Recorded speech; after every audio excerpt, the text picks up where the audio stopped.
Hello, bienvenue sur L7 Finance. Moi, c'est Lucla. Ici, je te parle d'argent, de finances, de mindset, de positivité. Tout ça de manière très concrète et très fun pour t'aider à booster ton compte en banque. Donc, si tu te sens frustré, un peu perdu, que tu aimerais mieux comprendre comment fonctionne l'argent, tu aimerais en savoir plus, tu aimerais en avoir plus, bien tu es au bon endroit. Donc, abonne-toi et parlons finances. Aujourd'hui, nous allons parler d'un sujet, mais qui revient tellement souvent, on me pose tellement souvent la question, mais Lucla, comment on fait un tableau de visualisation? J'en ai déjà fait, bon, c'est pas top, ça marche pas. Qu'est-ce que tu peux me dire par rapport à ça? Alors, c'est vrai que le tableau de visualisation, c'est un de mes sujets chouchou. Pourquoi? Parce que c'est un formidable outil. C'est vraiment un outil qui peut t'aider à percuter et à performer, mais pas que dans les finances, dans des domaines aussi variés que la santé, la joie, la gratitude. Enfin,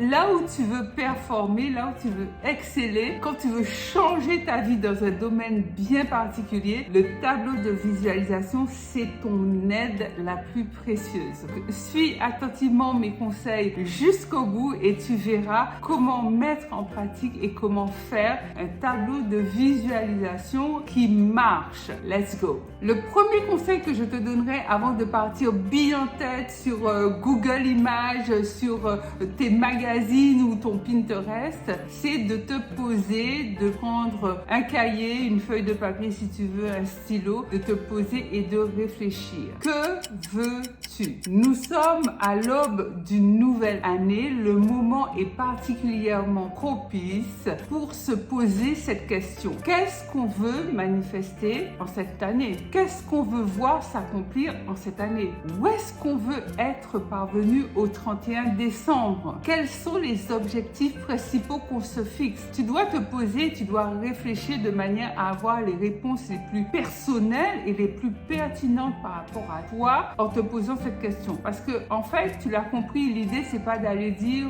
parce que le voisin s'est acheté la dernière Porsche ou la dernière BM, que toi, tout de suite, tu vas mettre sur ton tableau de visualisation une Porsche, une BM. Non, vraiment, on se pose pour chercher les réponses intrinsèques, vraiment les réponses qui sont au fond de nous-mêmes et qui correspondent à qui nous sommes. C'est l'essentiel. Et ça, c'est la base d'un tableau de visualisation qui marche. Parce que si tu colles des images juste parce que c'est fancy, c'est glamour, c'est à la mode en ce moment, mais que ça ne te correspond pas, ce n'est vraiment pas qui tu es, ça ne marchera pas. Pourquoi? Pas parce que tu n'y as pas droit, tout simplement parce que au fond de toi, en toi, il y a ce qu'on appelle l'inconscient, le subconscient. Et c'est ça qui domine. Le subconscient, c'est très bien qu'en réalité, t'es pas une fan de grosses voitures, les Porsche, c'est pas ton truc. Tu le veux juste pour peut-être montrer que toi aussi tu peux en avoir une ou montrer à ton voisin ou à tes collègues ou à qui sais-je. Mais au fond de toi, c'est pas ton truc. Et ça, il le sait. Donc, il va pas créer les circonstances favorables à accomplir cette idée d'acquérir une Porsche. Pour aller plus loin dans ce que je suis en train de te dire et qui est fondamental, si tu loupes cette étape de base, ton tableau de visualisation ne sera pas aussi performant et aussi percutant que qu'il pourrait l'être en suivant mes indications. Là, je te parle des fondamentaux, je te parle des fondations, de ce qui va faire que ton vision board, ton tableau de visualisation, au bout d'un an, tu verras qu'il y a des choses, l'essentiel de ce que tu as mis sur ton tableau de visualisation sera manifesté en fin d'année. Donc, je te disais, pour aller plus loin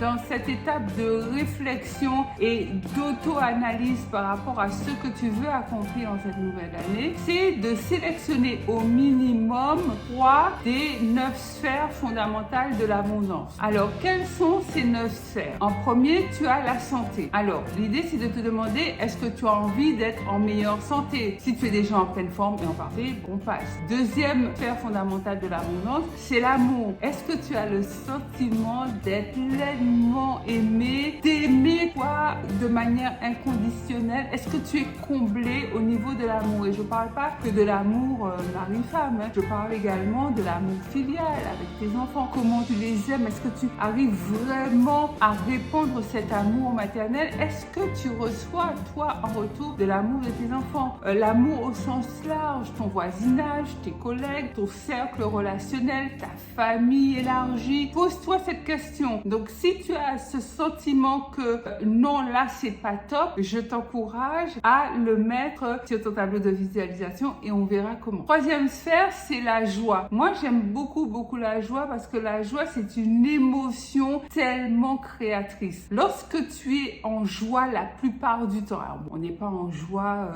tous les jours de toute une année, mais tu peux être en joie la plupart du temps. Sur 365 jours, tu peux être en joie 360 jours. Tu vois? Top, quoi. Donc, l'idée, c'est de cultiver la joie. Cultiver la joie, c'est t'ouvrir sans cesse à de nouvelles perspectives de joie, de nouvelles opportunités de succès, de nouvelles relations fructueuses, plus de bienveillance, plus d'amour, plus d'enthousiasme, de gratitude. Enfin, la joie manifeste énormément de choses au même titre que l'amour. Quatrième sphère fondamentale de l'abondance, c'est l'argent. Les finances, ouais, les pépettes, le fric, enfin comme tu veux, il en faut. Alors peut-être que toi tu n'en as pas besoin, mais il en faut quand même. Donc si tu n'arrives pas à voir où passent tes finances, tu comprends pas ce qui se passe sur ton compte, tu as l'impression de manquer, tu as l'impression de ne pas vivre ton plein potentiel financier, tu as l'impression de passer ton temps à payer des charges, des impôts, des factures, bref,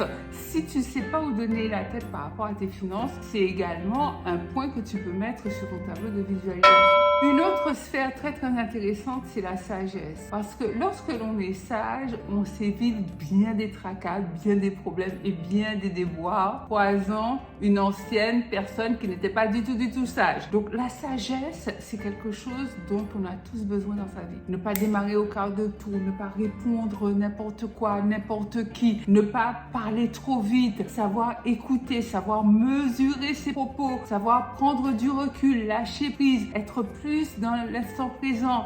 Tout ça, c'est des attributs de la sagesse dont on a tous besoin. 6, c'est la paix. Alors, la paix, je vais te dire un secret. Pour moi, je considère que la paix surpasse même l'amour. Parce que lorsqu'on a la paix, on a l'amour. Je répète.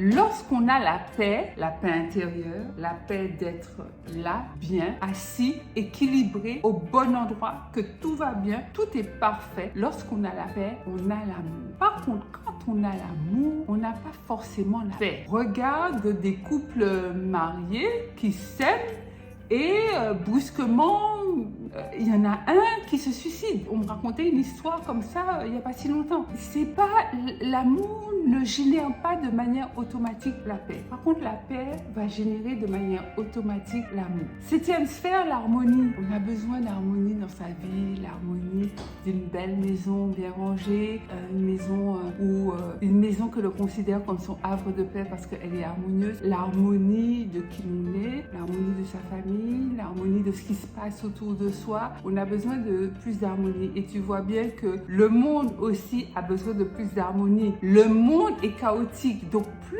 les gens sont en harmonie avec qui ils sont et avec leur environnement, et plus le monde tendra à être harmonieux. Donc c'est une qualité, c'est une sphère fondamentale de l'abondance. Mais toutes les sphères de l'abondance de toute manière sont fondamentales. Donc après, je te laisserai faire le choix de ce que tu mettras sur ton tableau de visualisation parce que bon, le tableau de visualisation, il est quand même limité. Donc, il faudra, à mon avis, faire certains arbitrages. 8e sphère, c'est la spiritualité. Sans la spiritualité, nous ne sommes rien. Je sais qu'il y a toujours des gens pour dire « Ouais, mais bon, voilà, Dieu n'existe pas. » Et puis, le grand tout, le nanana, le ceci, le cela. Chacun ses croyances, chacun ses illusions, chacun fait ce qu'il veut. Maintenant, la spiritualité, c'est quelque chose, c'est un domaine, c'est une sphère qui te fait considérer que le monde tel que tu le vois n'est pas fini, qu'il y a quelque chose de supérieur à tout ça. Il y a une ordonnance, il y a un ordonnancement, oui, c'est ça, un ordre, il y a un ordre. Il y a un ordre suprême, supérieur, qui fait que le monde tourne d'une certaine manière. Le soleil ne se lève pas tantôt à l'ouest, tantôt à l'est. Le soleil se lève toujours à l'est et se couche toujours à l'ouest. Il fait pas plouf plouf. L'herbe pousse toujours d'une certaine manière. Les manguiers portent du fruit en une période donnée. Les vignes sont vendangées en une période donnée. La lune est visible dans le ciel quand il fait nuit. Enfin, tu vois bien qu'il y a un ordre dans le monde, dans le système, dans l'univers qui te fait dire qu'il y a une intelligence supérieure. Moi, je suis chrétienne, je l'appelle Dieu, Dieu créateur. Maintenant, comme tout le monde n'est pas chrétien, la base pour moi, c'est quand même de reconnaître que tu n'es pas juste un corps, de la peau, des organes. Même tes organes, quand tu regardes de plus près, ils fonctionnent d'une certaine manière. Enfin, ton cœur, tu lui dis pas, vas-y cœur, maintenant mets-toi à battre. Non, il bat tout seul. Il bat quand tu dors, il bat quand tu cours, il bat quand tu fais rien, il bat tout le temps. Tu respires de manière normale. Enfin, je veux dire, sans y penser. Il y a un fonctionnement, il y a quelque chose qui nous fait réaliser que la spiritualité est omniprésente en nous. D'ailleurs, l'être humain, en réalité, est esprit, âme et corps, tridimensionnel. Et l'être humain, c'est un esprit avant tout.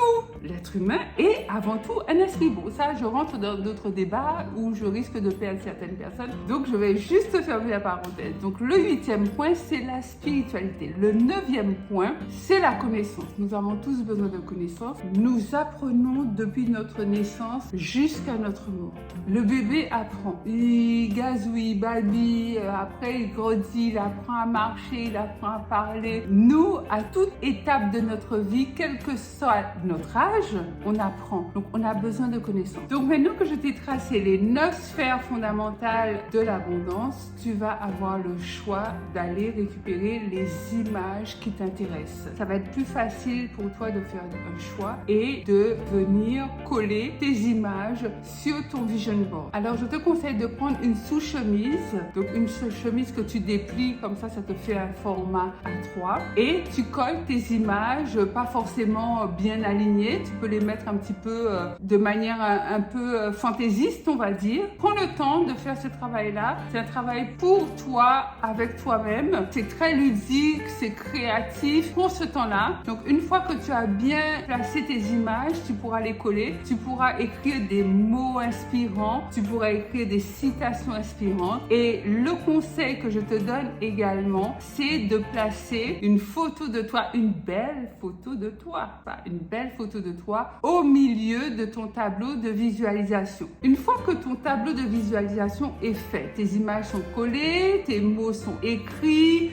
tes citations inspirantes, ta photo elle-même se trouve présente au milieu de ton tableau de visualisation, tu vas le placer quelque part chez toi. Alors, ça peut être dans ta chambre, ça peut être dans ton séjour, s'il n'y a pas trop de curieux qui viennent chez toi quand même. Sinon, ça peut être dans ta salle de bain, dans ta chambre, où tu veux. Maintenant, l'élément principal, c'est que tu le vois. Non seulement que tu le vois tous les jours, tout le temps, mais que tu prennes aussi le temps de le regarder.